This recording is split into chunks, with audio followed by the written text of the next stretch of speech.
Hi, my name's Karen, and today we are looking at Romans chapter 2, verses 25 to chapter 3, verse 8.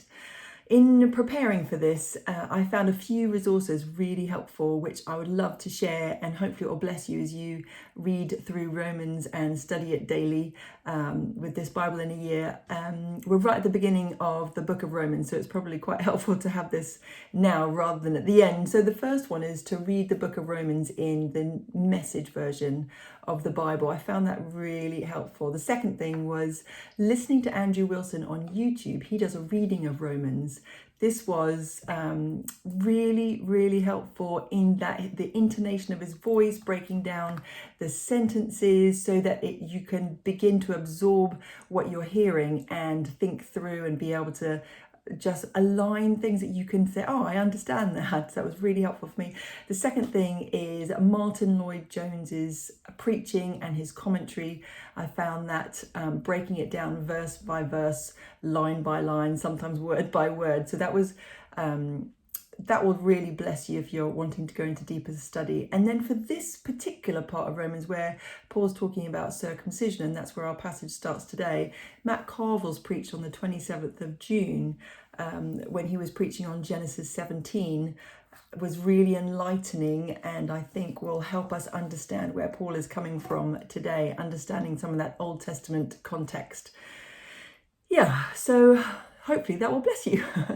But today in our passage, I think there are quite a few threads that we can pick out here. Paul is such a wordsmith that there's so much information and knowledge that comes into each sentence. Sometimes we can miss some of these foundational truths for us as Christians. And I think some of these truths really help us understand the character of our God much better and help us with our relationship with him. So I think there's one thread which I'd love to pick out today. And that is the one in verse 29 where it says, the idea of our praise and value coming from God and not from man.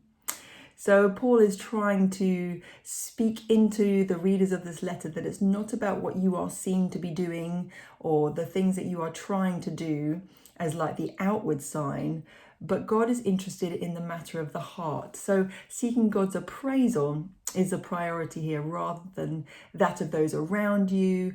And actually that includes ourselves, doesn't it? Sometimes we can be judgmental with what we do, thinking that just going through the motions, thinking that what we're doing is making ourselves better, or in this concept, making ourselves right with God. Or so this is what Paul's speaking into.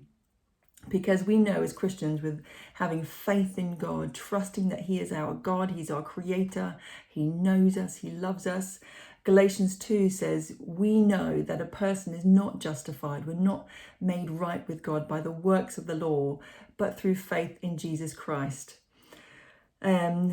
So this is a really encouraging reminder for us today that we don't have to strive for God's approval with what we do. In fact, he knows us better than we think. He knows what we're going to think he knows what we're going to say before we think it.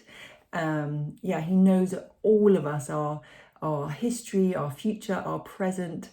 So Paul is saying that this is a matter of the heart, and God can see our faith and our putting our trust in him and our love for him.